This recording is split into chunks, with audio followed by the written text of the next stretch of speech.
558. Nangunguna sa inyong mga radyo. Maaasahang public service. DZXL 558. Nandito ng programang kung saan ang kalusugan ay number 1. Two-time KBP Golden Dove Awardee for Best Radio Public Service Program at 2014 Gandingan Awardee for Best Development-Oriented Radio Program. Radyo mo sa nutrisyon. Mga usapin ukol sa pangkalahatang kalusugan. Matutugunan ang inyong mga katanungan ukol sa samot-saring issue ng maayos na pangangatawan. Radyo mo sa nutrisyon. Mula ulo hanggang paa. Busog sa impormasyon. Itig sa ekspertong kaalaman. Radyo mo sa nutrisyon. Malusog na katawan, malusog na isipan para sa produktibong mamamayan. Narito na ang inyong mga kasama sa kalusugan. 2014 Gandingan Awardee for Best Development-Oriented Radio Program Host, National Nutrition Council Executive Director, Assistant Secretary of Health, Bernie Flores at Rod Marcelino. Ayon sa ikawalong National Nutrition Survey na isinagawa po ng Food and Nutrition Research Institute, lumalabas na 3 sa bawat 10 Pilipino ay obese o labis po ang katabaan. Samantala, 5% naman ng mga bata ang overweight at 8.3% naman sa mga teenager ang overweight at obese. Bilang tugon sa lumalalang kalagayang pagnutrisyon na ito, ngayong darating na Hulyo, ipagdiriwang natin ang buwan ng nutrisyon na may temang Timbang Iwasto sa tamang nutrisyon at ehersisyo. Ako po si Rod Marcelino at welcome po dito sa unang episode ng Radyo Mo sa Nutrisyon Year 6.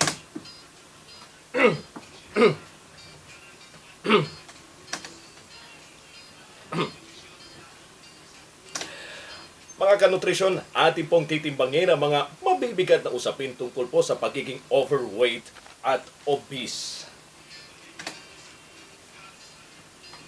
Kasama siyempre ang hepe ng Nutrition Information and Education Division ng National Nutrition Council na si Ms. Jovi Raval. Magandang hapon po, Ma'am Jovi.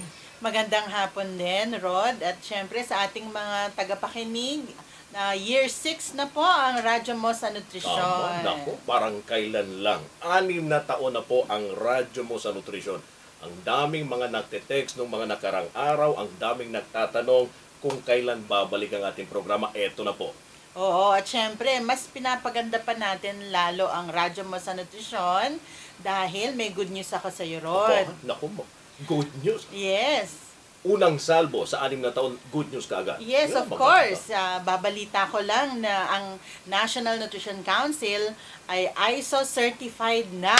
Wow! Congratulations, NNC. Yes. So it's Certified, ibig sabihin ISO. doon na yung mga proseso ng NNC ay dekalidad na. Ibig sabihin doon na naka-international standards na ang quality ng serbisyo ng NNC. Congratulations sa bumubuo po ng National Nutrition Council at syempre sa ating ninang sa nutrition kay Asik Bernie Flores. Ma'am Bernie, congratulations. Ma'am Jovi, congratulations po at sa lahat po ng mga kasama natin from National Nutrition Council. Okay, salamat. At happy anniversary din, Mama. Yes, 41st anniversary din ng NNC last Thursday, June 25. 41 years na po ang NNC. At syempre, malapit na rin ang selebrasyon ng Nutrition Month. Kaya pag-usapan natin itong tema ng Nutrition Month ngayong July, Ma'am Jovi. Timbang Iwasto sa tamang nutrisyon at ehersisyo. Bakit nga po ba, Ma'am? Ito yung napiling tema ng National Nutrition Council para sa taong ito. Kasi nga, Rod, doon nga sa introduction mo, no, nabanggit mo na isa sa bawat 3 ay either overweight or obese. Ibig sabihin nun, marami na sa ating mga kababaeng Pilipino ang labis-labis na sa timbang. So, kailangan pagtuunan ng pansin naman ito. Kasi kadalasan ang binibigyan natin pansin ay yung kulang sa timbang. Opo. So, dahil lumalala ang problema, hindi lang dito sa Pilipinas, kundi sa buong mundo. So, nagiging pandemic na. So, malawakang problema na ang overweight at obesity. Opo. Ano nga ba po yung mga layunin sa pagdideklara po ng tema? Especially itong tema sa taong ito sa selebrasyon ng Nutrition Month. Oo. Kaya natin ginawang timbang iwasto sa tamang nutrisyon at ehersisyo ang tema ngayong taon Opo. ay para bigyan na pansin nga yung mga kababayan natin malaman nila na dapat tamang nutrisyon at syempre dapat yung sapat na physical activity o ehersisyo ang kailangan para magkaroon tayo ng tamang timbang. So, kailangan din ito para maiwasan natin yung mga non-communicable diseases. Alam naman natin yung mga cancer, diabetes, dahil malaki ang risk kapag overweight at obese ang isang tao sa mga sakit na ito. Okay, nabanggit nyo, Ma'am Jovi, yung obese. Yung mga kasama natin dyan, pati ako na rin, naleleto, nahehelo, o ano ka bang pagkaiba na? Kasi pag sinabi nating obese, di ba, overweight rin. May pagkaiba po ba yung obese at overweight, ma'am? Oo. Pag sinabi natin, simplehan na lang natin, no? Pag overweight, mataba. Pag obese, mataba. Naku, ganun pala yun. Oo. Pagdating naman sa risk sa mga sakit, parang tumataas pa lang yung risk mo pag ikaw ay overweight. Pero pag ikaw ay obese, mataas na, mas lalong at risk ka na. Pagdating naman dun sa pagkakaiba, meron tayong mga paraan dyan kung paano malalaman kung ikaw nga ba ay overweight at obese, Rod. So, sa mga bata, kinukuha yung kanilang timbang at against dun sa kanilang edad. So, malalaman kung sila ay overweight for their age. Pag naman sa mga 6 years, 5 years and above, tsaka mga adults, ang sukat naman dyan ay yung body mass index or BMI, body mass index.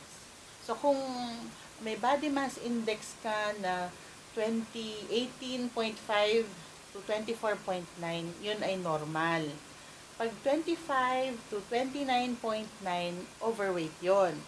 Pag mahigit na sa 30 ang BMI, obese na yon. So, may levels yon. So, habang tumataas yung BMI, mas nagiging yung level ng obesity tumataas. So, ganun pala yung paraan ng pagsusukat. No? Kung ikaw ay overweight o obese, ano naman po yung status, ma'am, ng overweight at obesity sa younger age group? Kumbaga dito sa Pilipinas, hindi pa ganong kataas sa grupo namin. Hindi mo na sa 0 to 5 years, Rod. Oo. Kasi nung mga 90s, early 90s, 1% lang 'yan. Tapos habang tumataas 3% tumataas. Ngayon 5% na. So pataas. Ganon din sa mga school age children natin. From halos wala, tapos unti-unti tumataas. So nakaka-alarma. Pero sa mga adults, halos dumoble na. Dati mga 16% lang. Ngayon, 30% na. Kumpara sa mga mayayamang bansa, halos 4 sa bawat 5 ay overweight. Tayo, 1 sa bawat 3 sa bawat 10 ang overweight at obese naman. So, sino po ang mas at risk sa obesity? Yung mga babae ba o yung lalaki, ma'am? Ayon dun sa mga datos, mas maraming overweight at obese na babae. Opo. Walang tiyak na dahilan, pero baka likely kasi na mas engage ang mga lalaki sa mga mahihirap na gawain, mga trabaho, kaysa sa mga kababaihan. Sobrang hilig sa kain naman, hindi naman yung mga babae ko. Kaya mas... Oo, kasi kasama nun yung kwentuhan, di ba? Alright, so mas mataas yung porsyento ng babae sa obesity. Oo, kumpara sa mga kalalakihan. Saang lugar po sa Pilipinas, ma'am, ang mas mataas at mababa ang prevalence po ng overweight o obesity? Ano pong maaring dahilan ng pagkakaroon po ng ganitong dato sa kanilang lugar? Pag tinignan mo sa buong Pilipinas, meron tayong 17 regions. Opo. Ang National Capital Region ang may pinakamaraming kaso ng katabaan.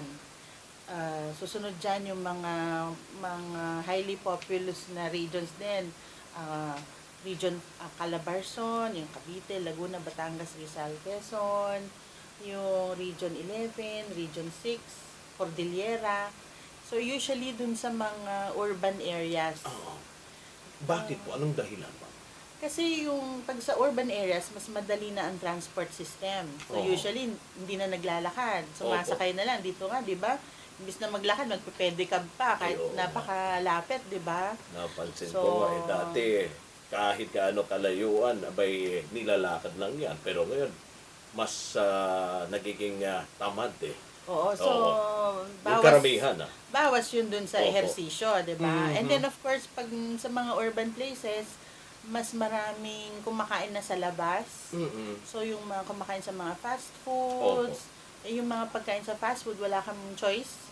So more mga sinaserve na pagkain, yung mga mamantika, mga high in calories, tapos yung mga sugary drinks, na yun yung nagpapadagdag dun sa excess calories sa katawan. Yung Kaya- sinasabi nating ma-foods. Maalat, Yes. mamantika, matatamis. So yan, pag sobra-sobra yan, Opo. yan yung nagdadagdag ng timbang.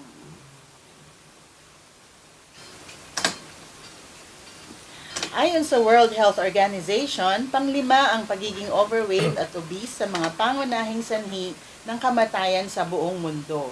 Halos 3 milyong adults ang namamatay sa buong mundo taon-taon dahil sa mga sakit na dulot ng labis na timbang at katabaan.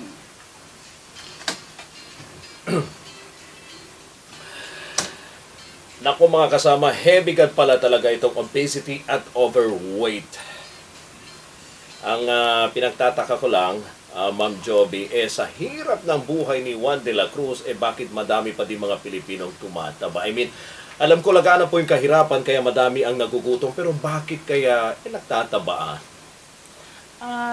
Dun sa mga susuri, Opo. talaga yung dito sa Pilipinas, yung average na kinakain ng Pilipino ay kokonti pa rin.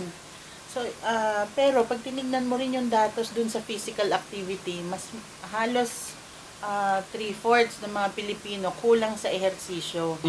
So, it's really yung kakulangan ng paggalaw, yung pag-exercise, yung hindi na masyado nang naglalakad, lagi na lang nakaupo. So, yun, mas factor yun ng kakulangan ng physical activity.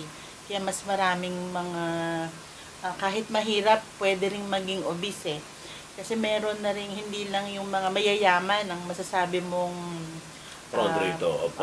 prone na maging overweight, obese. Even sa mga mahihirap, meron pa rin mga kaso na overweight. Kahit yung halimbawa anak nila ay payat, usually yung nanay, yun naman ang mataba. Oho. Kasi nga siguro kulang sa exercise, even yung mga household chores, kulang pa rin yun. Paminsan din yung nanay, overweight, pati yung anak overweight din. Oo, nakilala akong ganun. Ano pa ma'am, yung ibang mga factor, kung bakit tumataba ng husto po yung isang tao? Kasi meron kinoin na term ang World Health Organization. Tinatawag nila itong obesogenic environment. So minsan hindi dahil sa matakaw yung isang tao, pero yung kinagagalawan niyang lipunan, yun yung nagpapataba sa kanya. Opo. So ibig sabihin yung ating mismong, like sinabi ko, yung transport system natin, imbis na maglalakad, sasakayin na lang. Yung mga pagkain na available, wala ka masyadong choice. Yung marketing din ng mga iba-ibang pagkain, lalong-lalo na sa mga bata, nakakatulong yon na yung mga bata, mas ginugusto nila ito yung mga hindi masustansyang pagkain dahil lakas nung kanilang ginagawang marketing, yung pag-a-advertise nila sa mga bata. So, pati yung bata, magulang, wala masyadong choice kasi yun yung gusto nung anak nila, di ba? Of course, isa rin yung dahilan ay yung kakulangan sa nutrisyon. Excuse me. Yung kakulangan sa nutrisyon sa habang bata pa lang. Yung mga batang underweight, usually sila yung mas at risk na magkaroon na maging overweight pagtanda nila.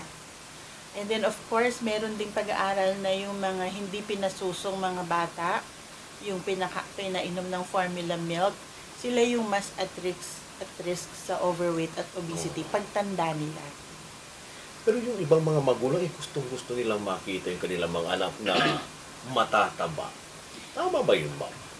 Kasi part yun ng kultura natin eh. So, isa yun sa mga maling kultura natin na perception na, oo, na, ay, ang cute-cute. Oo, pag mataba, malusog. Oo, pag lalaki ng mga pisngi, ang Opo. cute-cute. Pero actually, kawawa yung bata eh. Opo.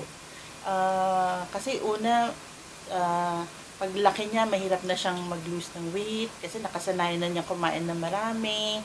And then, yung burden ng society, yung inaano siya, yung quality of life ng mga matatabang bata, Opo.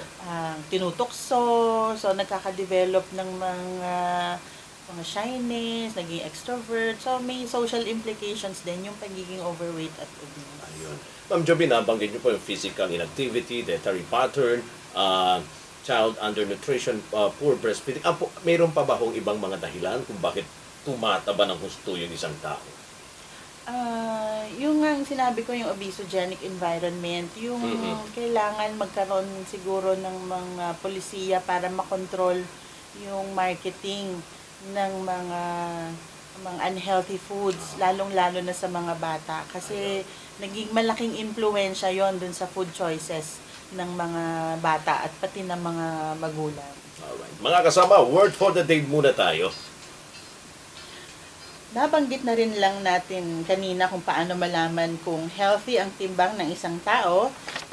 Ating word for the day ay waist circumference. Waist circumference.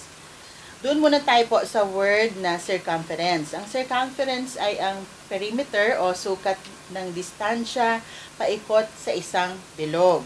Kaya ang waist circumference ay ang sukat ng distansya paikot sa ating abdomen o waist. Ang waist circumference ay isa sa mga pinaka-praktikal na paraan upang suriin ang abdominal fat ng isang tao. So, ang isang taong mayroong mataas na waist circumference ay may mataas na tsansang magkaroon ng non-communicable diseases gaya ng type 2 diabetes, mataas na level ng kolesterol sa dugo, alta presyon at sakit sa puso. Ayon na rin Rod sa World Health Organization, masasabing may mataas na waist circumference ang isang babae kung ito ay higit sa 88 centimeters at mahigit sa 102 centimeters naman para sa mga lalaki. Maari mong sukatin ang iyong waist circumference sa pamamagitan ng tape measure o medida. Para sa tamang pagsukat ng waist, hanapin ang gitna ng pinakahuling buto ng tadyang at ang ibabaw na buto ng balakang. Kapag nakita na ang gitna, ang bahagi ay ipaikot sa tapat nito ang tape measure. Tiyakin lang, Rod, na nakalapat ng husto ang tape measure at nakarelax ang tiyan. Hindi yung iniipit. Dapat nakarelax ang tiyan. Oo, minsan iniipit Oo, nandadaya. Hindi, ay nang huminga. Iyan po mga kanutrisyon. Nako, kuha na po ng medida at umpisahan na ang pagsukat ng waist circumference ninyo.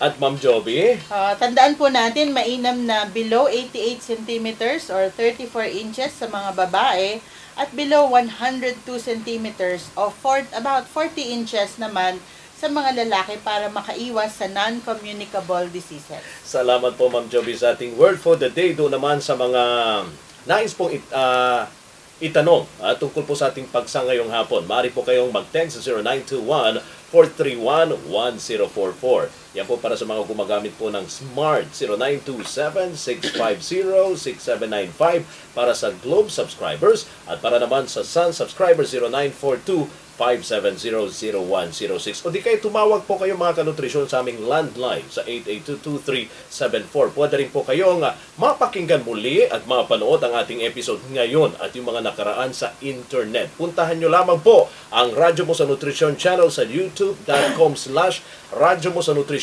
Year 6, one word lamang po mga kanutrisyon. Yung Radyo Mo sa Nutrisyon, Year 6.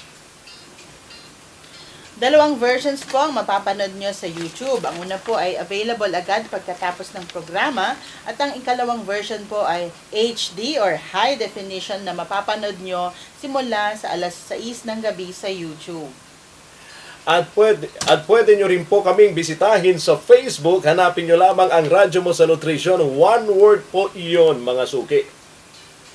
Mapapanood nyo rin po kami in high definition sa Ustream DZXL Online TV. I-like lamang po at FB friends na tayo. Sa Twitter naman po, sundan nyo po kami sa twitter.com/radyonutrition. One word din po yon. I-add nyo rin po ang Radyo Mo sa Nutrition Year 6 sa inyong circle sa Google+. Mapapanood nyo rin po kami sa Signal Digital TV Channel 209. Ayan. Delay telecast po ito sa cable pero high definition naman po ang inyong mapapanood. Oo, maaari nyo rin pong marating ang aming website sa nnc.gov.ph at yung official Facebook page ng NNC na NNC Official. At para po sa mga gustong makipag-interact, i-hashtag Radyo Mo sa Nutrisyon Year 6. At eto na, Ma'am Joby, ang inaabangan ng ating mga tagapakinig, ang ating mga kanutrisyon, ang ating text question of the day. Ang unang mga kasama na makakapag-text po ng tamang sagot ay mananalo ng 100 pesos worth of cellphone load. Ang tanong, Ma'am, Magbigay ng 2 dahilan na patuloy na pagdami ng mga Pilipinong overweight at obese. ayun ako, napakadali, Ma'am Joby, yung tanong. 100 pesos na cellphone load ang Parang- hinihintay para sa kanila. Oo, giveaway na yan. I-text lang po ang inyong sagot sa ganitong format: full name, space, address, space ang inyong sagot at isend po ito sa 0908-579-6898. Mga kanutrisyon, patuloy lamang po kayong tumutok sa ating pagbabalik. Tatalakay naman natin ang mga nakalatak na programa po ng pamahalaan upang masolusyonan ang pagtaas ng kaso ng overweight at obesity. Magbabalik po ang Radyo Mo sa Nutrisyon.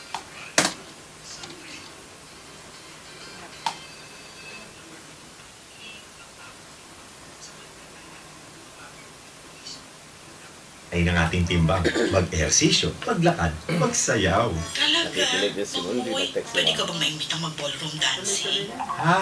Si Ben. Sundin ang 10 Kumain Meds para sa sigla Malapit. at lakas ng buhay.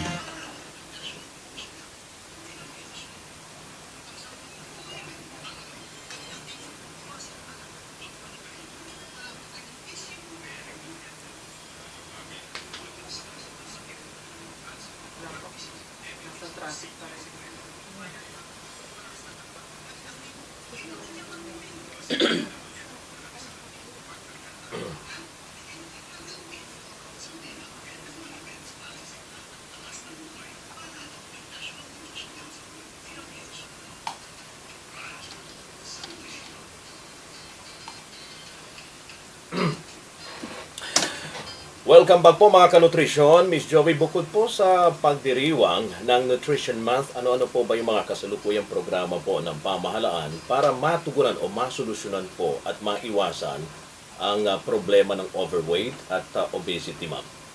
Nangunguna syempre ang Department of Health sa pag-promote ng healthy lifestyle. Opo. Meron ng DOH na programang Pilipinas Go for Health. Dito, sinasagot niya yung 4 na risk factors ng non-communicable diseases. So, merong Go Sigla, Go Sustansya, Go Hinay sa ano to? sa alak at saka yung no Yung mga smoking. bisyo. Oo. Opo. So, go slow sa tagay at saka go smoke free. Bukod doon sa pag-promote ng healthy lifestyle, of course, patuloy pa rin ng NNC sa pag-promote ng tamang nutrisyon. So, meron kaya nga, napakinggan nyo lang kanina yung ating 10 Commandments na ayon dyan yung sa nutritional guidelines for Filipinos. At of course, ang Department of Education din, may programa rin siya para sa mga mag-aaral. Meron din silang policy na dapat healthy foods lang ang i-serve sa mga school canteens at hindi pa rin nawawala yung physical education at physical activity sa mga paaralan. So, meron din mga ahensyang nagkakaroon ng mga wellness programs. Opo. meron ding policy ang halimbawa within the government, yung Civil Service Commission na dapat maglaan ng 1 oras kada araw Oo. para makapag-ehersisyo. Yung mga zumba. Oo. ginagawa Kaya lang nila. minsan di nagagawa. Mm. Mahirap talaga masustain yung mga Tama. exercise. Isa yan sa mga challenges. Mm. Actually. Balikan natin, ma'am, yung celebration ng Nutrition Month. Ano-ano po yung mga magiging activities, ma'am, ng National Nutrition Council ngayong Hulyo in connection sa celebration ng Nutrition Month? Oo, Rod, salamat, Opo. Rod, ha. So, sa July 1, umpisa ng Nutrition Month, magkakaroon ng Nutrition Month launch sa isang hotel dito sa Metro Manila. Dito, mag-share tayo ng mga good practices sa pagtugon ng overweight at obesity. Makikipag-partner din ng NNC with Mandaluyong City para sa isang attempt na ma-break ang Guinness World Record dun sa pinakamaraming magzuzumba. So about, ang target, mga 40,000 na taga Mandaluyong Opo. sabay-sabay magzuzumba. Mm. Sa July 19 po yan. Then of course, patuloy pa rin sa ating mga ibang rehiyon yung mga iba-iba ding Nutrition Month activities sa pakikipag-ugnayan sa mga lokal na pamahalaan. So iba-ibang activities, meron dyan nagzuzumba, mga iba-ibang ehersisyo, mga fat run. Hindi lang yung mga fat run, yung mga matataba naman ang patakbuhin natin ngayon. Mhm. And then of course, mga cooking demonstrations on mga healthy foods, nutrition counseling, mga nutrition assessment para alam ng mga tao kung ano yung kanilang timbang at para alam nila kung overweight ba sila or obese. So, maraming pwedeng gawin, no? So, na i-celebrate itong Nutrition Month. Ayun. Ano naman ang maaaring maging partisipasyon, Ma'am Joby, ng bawat mamamayang Pilipino na nakikinig ngayon sa ating programa para sa selebrasyon ng Nutrition Month? Oo. Una, Rod, nakikiusap ako sa ating mga kababayan. Una, alamin ninyo ang inyong timbang. Nasa Opo. tamang timbang ba kayo? Normal ba? O overweight ba kayo? And then from there, magkaroon po ng commitment para iwasto ang timbang, which is yung ating tema, ano. So, mag-serve po ng masustansyang pagkain, sundin ng 10 commandments, and then of course, magkaroon ng physical activity, at least 30 minutes kada araw, and then on most days, magkaroon ng moderate na intense na physical activity. So, at least yan po ang umpisa para maging wasto ang ating timbang. Ayun. May mga tanong tayo rito, Ma'am Joby, mula sa ating mga kanutrisyon. Ito mula kay 6446. Ma'am at Kuya Rod, good PM po. Tanong ko lang po kung okay lang ba daw ang timbang na 59 to 60 sa edad na 52. Okay. So, Opo. okay, sa ating texter, kailangan po nating malaman kung ano ang inyong height. So, wala po yan sa edad. So, kailangan alam ninyo ang inyong height. So, yung i-explain ko lang siguro paano kukunin yung body mass index. Opo. So, simple lang yan, ano. Mayroon tayong formula para sa BMI. Ito ang inyong weight in kilograms. I-divide ninyo ito sa inyong height in meter squared. So, for example, ang height mo ay 5 feet. So, kukunin mo, 5 feet is equal to 60 inches. I-multiply mo yan ng 2.54 para makuha mo yung centimeters. So, ang katumbas niyan ay 1.52 meters. Oho. Tapos, so, i-square mo yan, meaning 1.52 times 1.52, may makukuha kang number, and then, yung weight mo, i-divide mo doon. Ang lalabas doon is 21. So, ikaw ay 5 feet, ikaw ay 50 kilos, ang BMI mo is 21. So, within normal pa yon, basta hindi lalagpas sa 25. So, hindi pa overweight. Oo, pag more than Oo. 25 ang BMI, overweight na yon. Pag 30 na ang BMI, obese na yon. So, mahalaga na alamin yung inyong body mass index. Napakahalaga yan. Oo. Para, sabi nga ni Ma'am Joby, para makaiwas sa iba't ibang klase ng sakit. Dahil hindi porket mataba, malusog. Yun lang dapat nilang tandaan, di ba, Ma'am Joby? Opo. Oo, Rod. Tama ka dyan, Rod.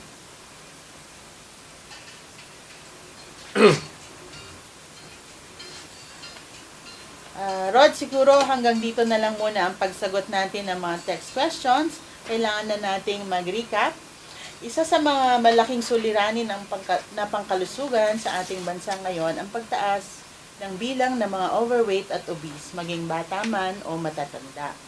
Ang ilan sa mga posibleng dahilan nito ay ang kakulangan ng physical activity, mataas na pagkonsumo ng mga pagkain, lalo na yung mataas sa fats at asukal, kakulangan sa nutrisyon sa unang 1,000 araw sa mga bata dulot ng isang hindi sapat na pagpapasuso at pagpapakain ng angkop na complementary foods. Sikapin na mapanatili ang tamang timbang upang maiwasan ang malulubhang karamdaman. Kung labis ang timbang, makakatulong ang pagkakaroon ng tamang nutrisyon at sapat na physical activity. At mga kasama, tandaan ngayong darating na buwan ng Hulyo, timbang iwasto sa tamang nutrisyon at ehersisyo. At sa susunod na Sabado naman, tatalakayin po natin ang isa na namang exciting na topic sa nutrisyon. At mga suki, mga kanutrisyon, tutok lang dito sa radyo mo sa nutrisyon. At ating pong nakasama si Ma'am Jovi Rabal, Chief of Nutrition Information and Education Division ng National Nutrition Council. Maraming salamat po, Ma'am Jovi. Paalala sa ating mga kanutrisyon, ito'y parang sa darating na Nutrition Month ngayong July. Oo, salamat Rod. Of course, ang tema ng ating Nutrition Month ay timbang iwasto sa tamang nutrisyon at ehersisyo. So, dalawang elemento ang kailangan natin tandaan, tamang nutrisyon. So, sundin po natin ang 10 commandments. Patuloy po natin yung pinapaalala po sa inyo. At of course, physical activity, kailangan po at least 30 minutes kada araw ng galaw-galaw para hindi rin pumanaw. Ayun. Maganda. Napakagandang mensahe. At bago tayo magtapos ngayong hapon, mga suki, eto na po ang ating ninang sa nutrisyon. Nakipag-meeting muna ako kaya, Hi, no? opo, mga kasama, ang napakasipag at sabi ko nga, ito'y napakabait na ninang sa nutrisyon, ang Assistant Secretary of Health. Walang iba kundi si Asik Bernie Flores. Ma'am Bernie, magandang hapon. Magandang hapon din sa inyo, Opo. Rod, at saka Jovi. Thank you very much. And magandang hapon sa lahat ng ating mga tagapakinig.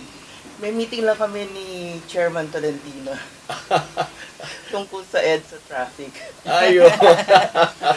Grabe. Anyway, congratulations, sabi mo nga, Jovi, kanina, sa 6th year na tayo. Yes, opo, ma'am. Tapos, year 6, and then, ang dami naming blessings. Tama. Kaya, sinishare namin sa lahat ng ating tagapakinig para lalo pang gumanda ang buhay, pang nutrisyon. Congratulations, Ma'am Bernie. Oo. ISO certified. ISO NNC. certified, oo. Tapos, 41st, sa 41st birthday talaga namin na award yung Opo. certification. Kaya, double celebration. Anyway, may dadagdag lang akong maliit na aspeto dun sa obesogenic genic environment. Opo, ma'am. Na miss lang banggitin ni kaya tamang-tama rin sa MMDA kasi yung mga kakulangan ng ating mga bike lanes o kaya pedestrian o kaya mga parke is one way that prevents people from being physically active.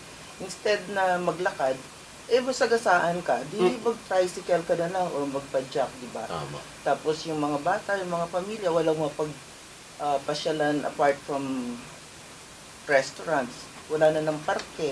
Kulang ng Kulang lang. So, sana yung mga pamahalang lokal na nakikinig sa atin ngayon, pagtulungan na magkaroon ng mga ganung facilities para ma-promote talaga ang physical activity.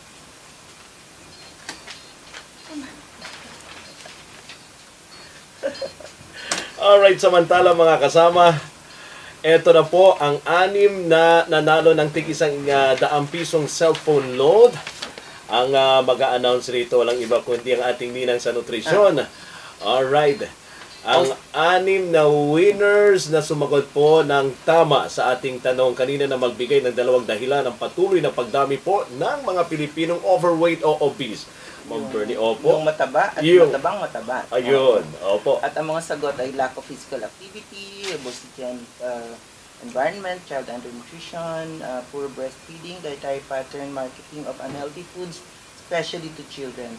Unang winner ay si Mary Jane Gilan ng Barangay Tinajeros, Malabon City, malapit lang.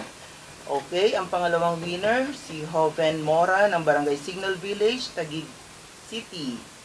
Ang pangatlo naman ay taga-Barangay Carmen ng Cagayan de Oro City ng Mindanao, si Rose Abad.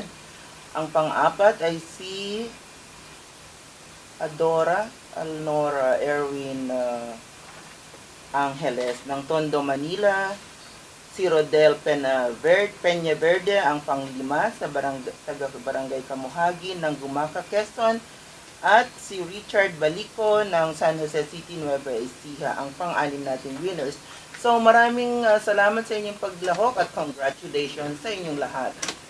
At huwag po kayo mag-aalala mga kanutrisyon, marami pa rin kayong o kung kayo Pwede ho pa ay may kayo mag-text. pwede pa rin silang Oo, mag-text kung kayo ho ay may mga tanong. Correct. Opo, tungkol po sa ating topic ngayon, ang kailangan nyo lang pong gawin, ipadala po ito sa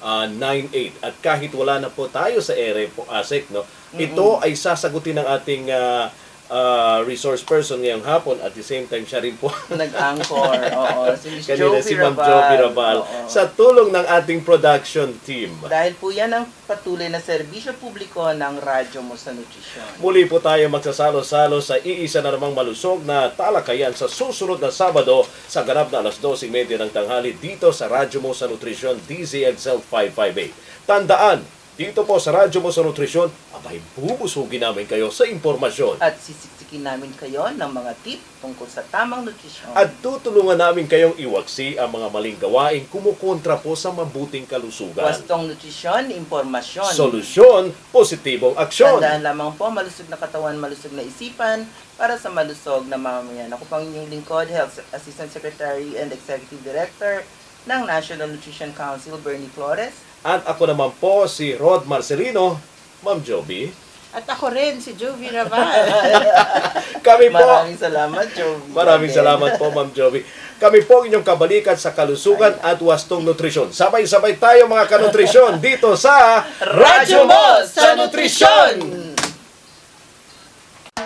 Malusog na katawan, nutrisyon ang kailangan. Ang programang ito ay inihatid sa inyo ng National Nutrition Council. Radyo mo sa nutrisyon. Malusog na isipan, nutrisyon ang kasagutan. Para sa malusog na mamamayan, gusto nutrisyon ang katuparan. Radyo mo sa nutrisyon, kabalikan niyo sa kinabukasan. Mula sa National Nutrition Council, tamang impormasyon para